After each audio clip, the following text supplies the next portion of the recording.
My sister demanded I babysit her three little monsters while they flew first class on the $12,000 family vacation I paid for. Then my mom said, "Daughter, maybe someday you'll earn the right to join us on vacations." I said, "I'm not your sitter." My sister added, "Step up or get out." So I got out and took action. No one expected what would happen next. My name is Catherine. I'm 33, the oldest, the steady one. I manage a big box store on the night rotation.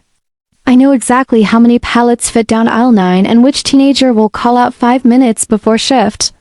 I'm the one who fixes things. The one who never says no. Saturday started with my sister pounding on my door like I was late for a fire. She didn't wait for hello. She just pushed in, tossed a diaper bag on my sofa, and said, "You're babysitting the monsters while we head to the airport."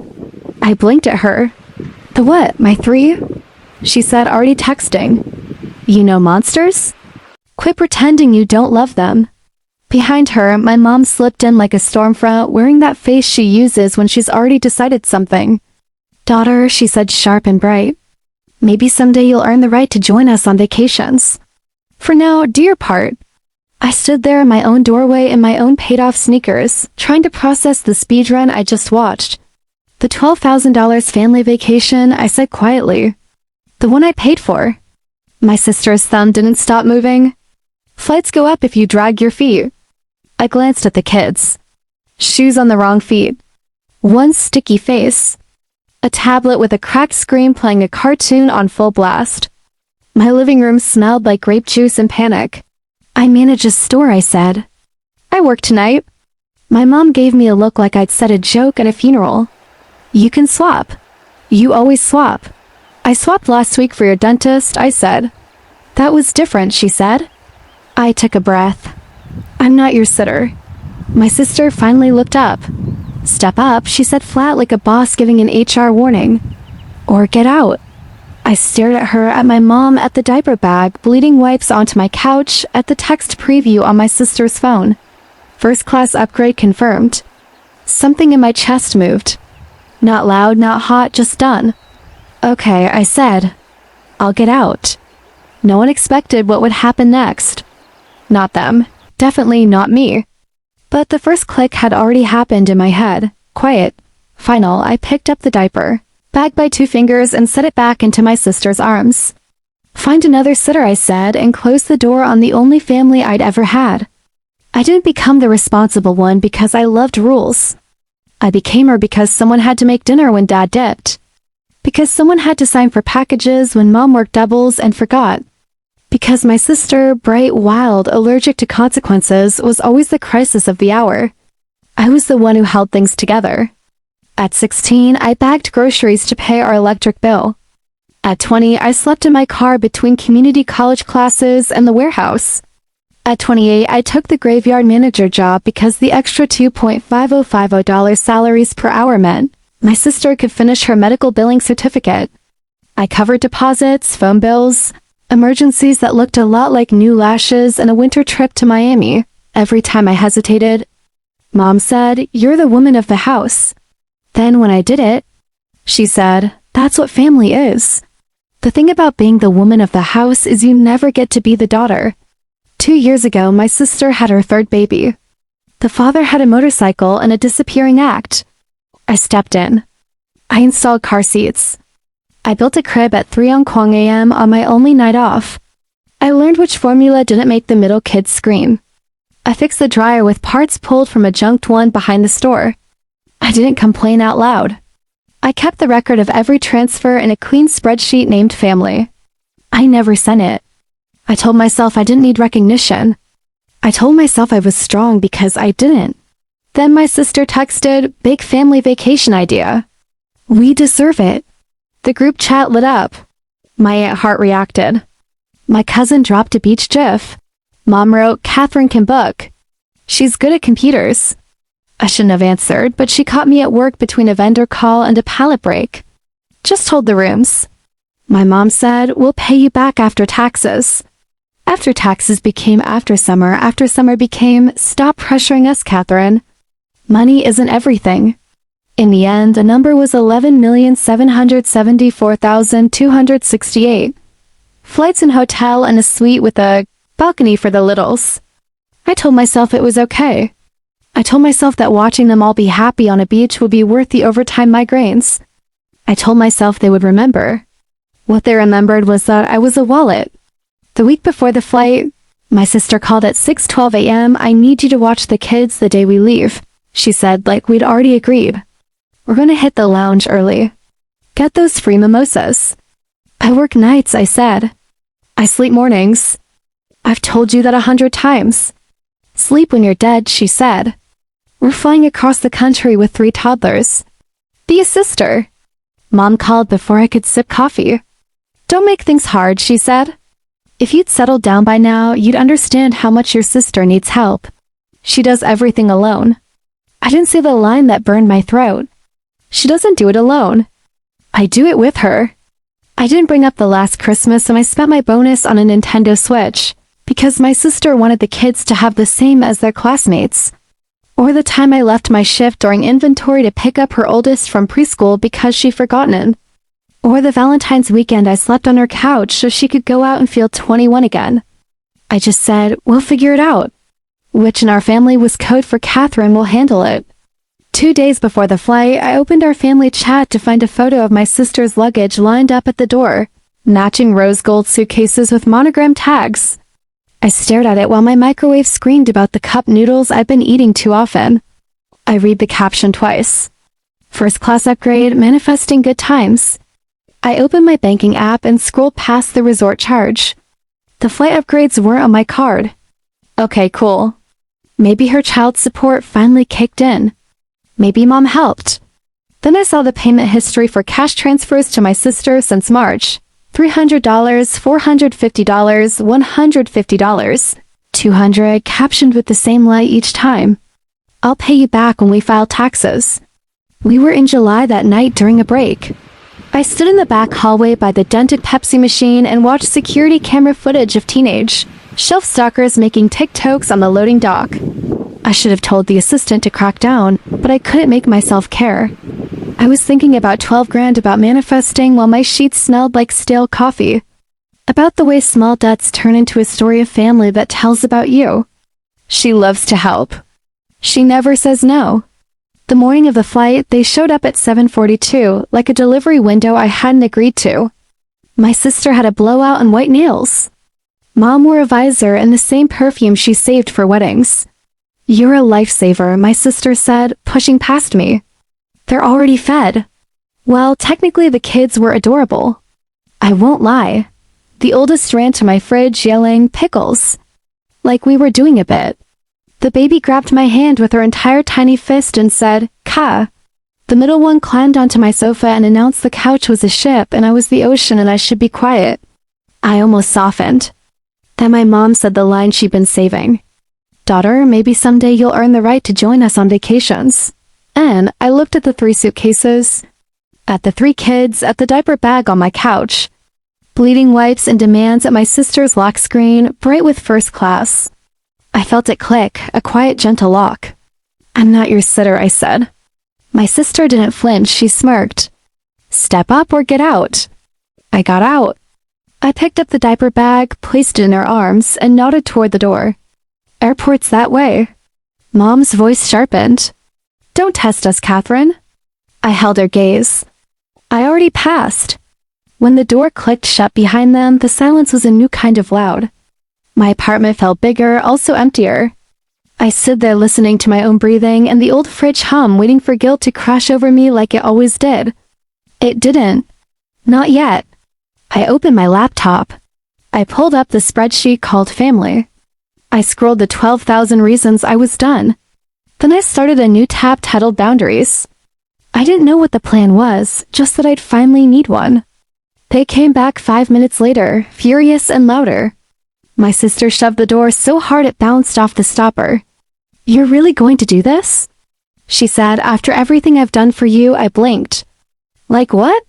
She opened and shut her mouth 3 times. "Who took care of you when you had the flu last year?" "I DoorDash soup." I said, "Mom, step forward enough. We don't have time for this. Put your shoes on and do as your mother asks." I'm 33, exactly, she said. Start acting like it. I looked at the kids again. Big eyes, wide open world. None of this was their fault. I love them, I said. I'll help.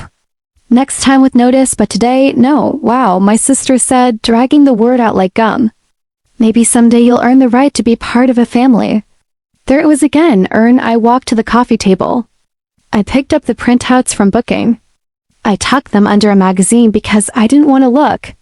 I held them up. $12,000, I said from my card, booked under my login. Chosen by you. You said you'd pay me back after taxes. My sister rolled her eyes so hard it was a workout. We will. Tax season ended, I said. So did spring. So did my patience. Mom's mouth went thin. Money isn't everything. It is when the person who paid isn't invited to use the thing she paid for. Silence. The kid shifted.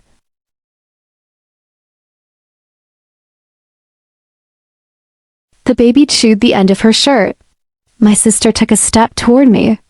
You're being so dramatic. I kept my voice even. Here's what's going to happen. You're going to take your kids with you. You're going to the airport. I'm not watching them today. And when you get home, we're going to review our finances like adults. Mom laughed. It was short and sharp. Who do you think you are? A banker? A manager? I said, who can do math? My sister lifted her chin. Step up or get out. My throat felt dry. My hands didn't shake. I walked to the door and held it open. Okay, I said. Get out. That was the moment it flipped. The emotion left and the logic moved in. I felt like I do when the truck is late and I have to redo the floor set in 3 hours.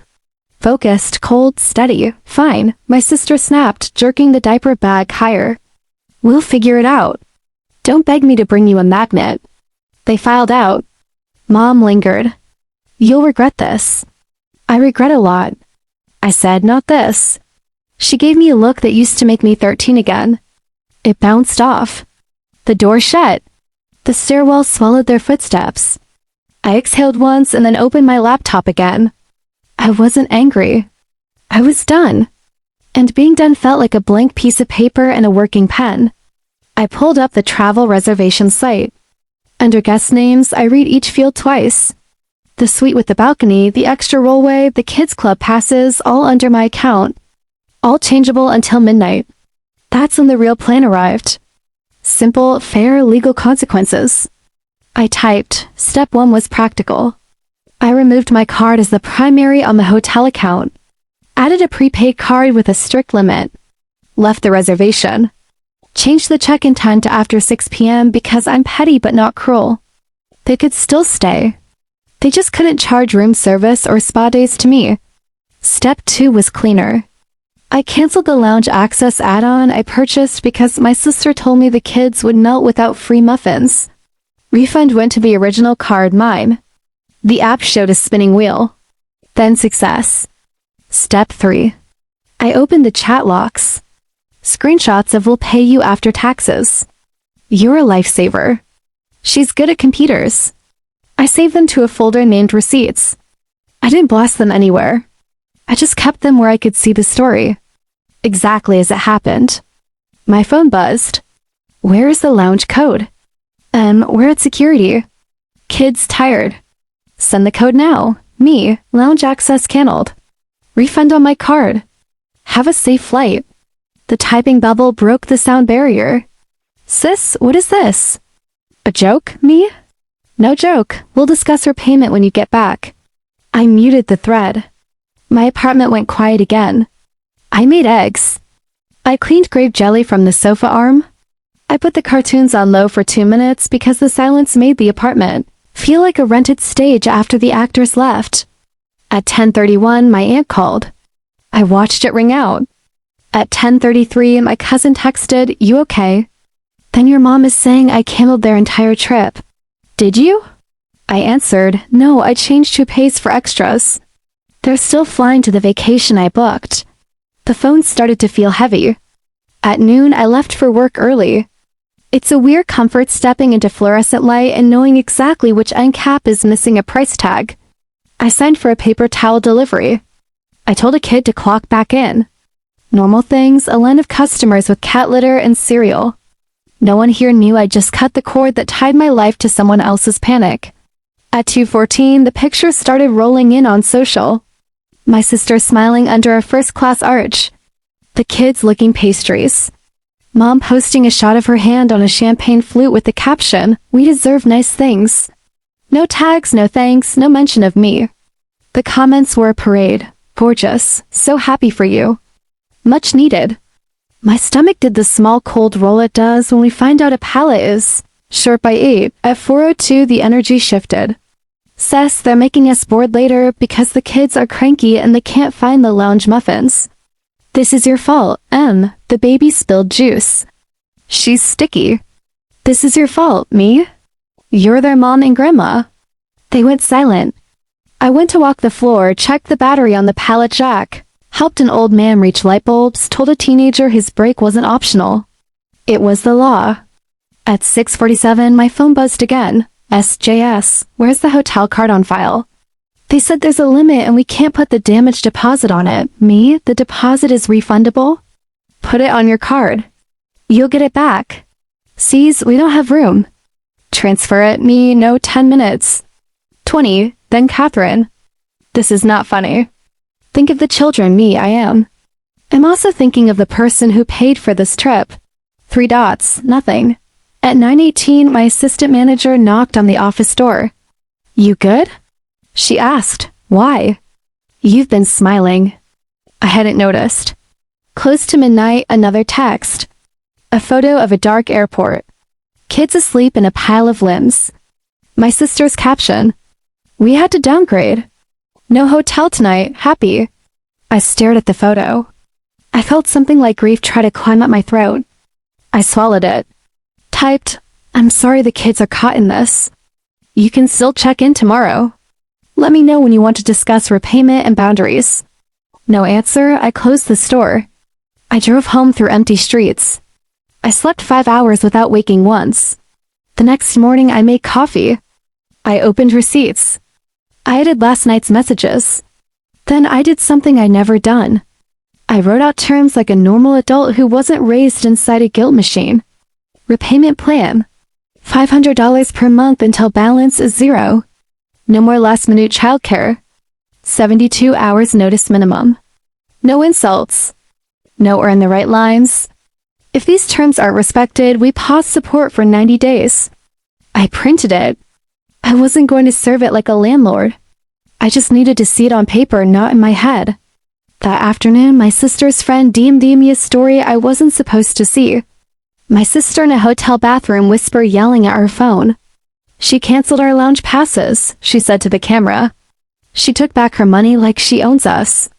She thinks she's better because she has a job. The comments were a mixed bag. Some clapped. Some called me a jerk. One said, sounds like she's setting boundaries. I hearted that one, not out loud. Day 2, they made it to the hotel. Day 3, Mom posted sunrise photos like nothing had happened. Day 4. My sister uploaded a shot of the kids at the beach with the caption, when life knocks you down, put your toes in the sand. No mention of the woman whose card the sand was charged to. Fine, I didn't need a parade. I needed a plan. On day 5, while they were still gone, I did one more thing. I moved my emergency savings to a new bank. Changed every password, including the one for the family streaming accounts.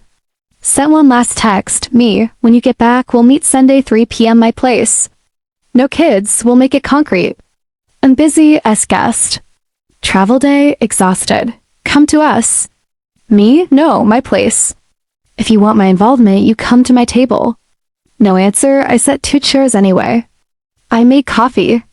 I laid the printed terms on the table like a menu. At 3:22, the knock came. Not dramatic, not violent, just there. I opened the door. Mom and my sister stood in the hallway. No kids, no suitcases, tired, sunburned. My sister's mouth twitched like she wanted to fight and nap at the same time. Can we sit? She said, not really asking. We sat.